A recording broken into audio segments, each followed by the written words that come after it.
የዛሬው ትውልድ ከባድ ጫና ውስጥ ነው። ጓደኞች ተመርቋል፣ አንተ ግን ገና እየተማርክ ነው። ጓደኞች ትዳር መስርቷል፣ አንተ ገና ብቻህን ነህ። ጓደኞች ስራ አግኝተዋል፣ ንግድ ጀምሯል፣ ወደ ውጭ ሀገር ሄደዋል። አንተ ግን ወደ ኋላ እንደቀረ ይሰማሃል። ማህበራዊ ሚዲያ ስትከፍት የምታየው የሌሎችን ስኬት ብቻ ነው እና ያሹክሹክታ ይጀምራል። አንተ አልተሳካልህም፣ አንተ ወደ ኋላ ቀርተሃል፣ አንተ ለምንም አትሆንም። ዛሬ ያንን ውሸት አብረን እንጋፈጧለን። ምክንያቱም አሁን ያለህበት የመጨረሻ አይደለም፣ መነሻህ ነው። አንድ አደገኛ ወጥመድ አለ፣ ራስን ከሌሎች ጋር ማወዳደር። ሁለተኛ ቆሮንቶስ ምዕራፍ 10 ቁጥር 12 ላይ እንዲህ ይላል፣ ራሳቸውን ከሚያመሰግኑ ሰዎች ጋር ራሳችንን ልንመድብ ወይም ልናነጻጽር አንደፍርም። እነርሱ ራሳቸውን ከራሳቸው ጋር ይለካሉ፣ ራሳቸውን ከራሳቸው ጋር ያመዛዝናሉ፣ አያስተውሉም።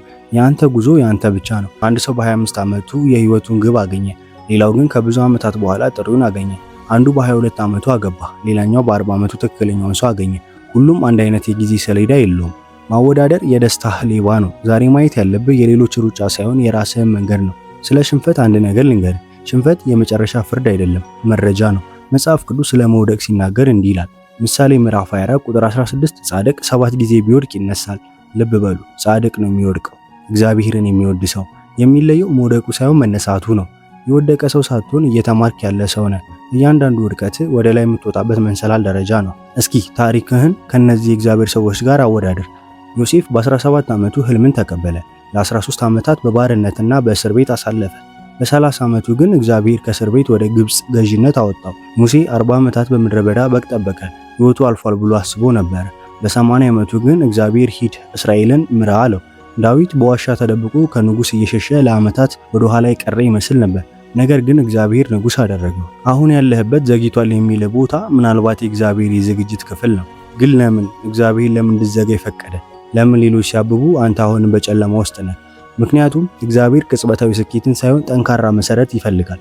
ቶሎ ያደገ ተክል ስሩ ጥልቀት የለውም። ማዕበል ሲመጣ ይነቀላል። ነገር ግን ስሩን ወደ መሬት ያስረዘመ ዛፍ ማዕበልን ይቋቋማል። አንደኛ ጴጥሮስ ምዕራፍ 5 ቁጥር 6 ስለዚህ እርሱ በወሰነው ጊዜ ከፍ እንዲያደርጋችሁ ከኃይለኛው ከእግዚአብሔር በታች ራሳችሁን አዋርዱ ይላል። ቃሉ እንደሚነግረን በጊዜው ይላል። የእግዚአብሔር ጊዜ ፍጹም ነው። ዘግይቷል የምንለው ነገር በእርሱ የጊዜ ሰሌዳ በትክክለኛው ሰዓት ላይ ነው። አንድ እውነት አለ፣ ሽንፈት ማስተማር የሚችለውን ስኬት ማስተማር አይችልም።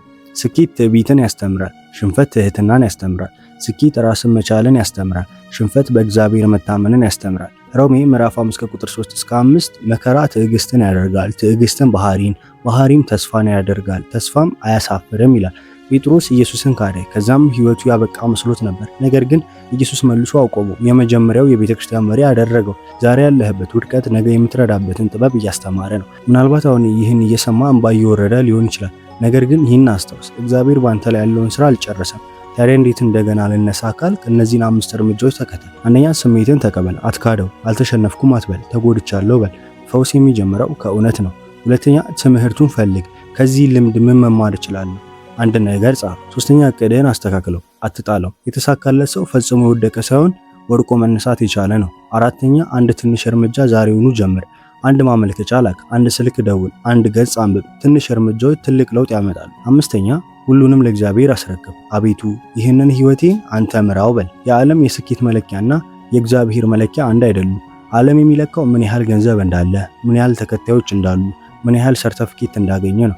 እግዚአብሔር ግን ምን ያህል ታማኝ እንደሆንክ፣ ምን ያህል እንደወደድክ፣ ምን ያህል እንደታዘዝክ ነው የሚለካው። በዓለም አይን ሽንፈት የሆነ ነገር በእግዚአብሔር አይን ታላቅ ስኬት ሊሆን ይችላል። በትክክለኛው የውጤት ሰሌዳ ላይ አተኩር።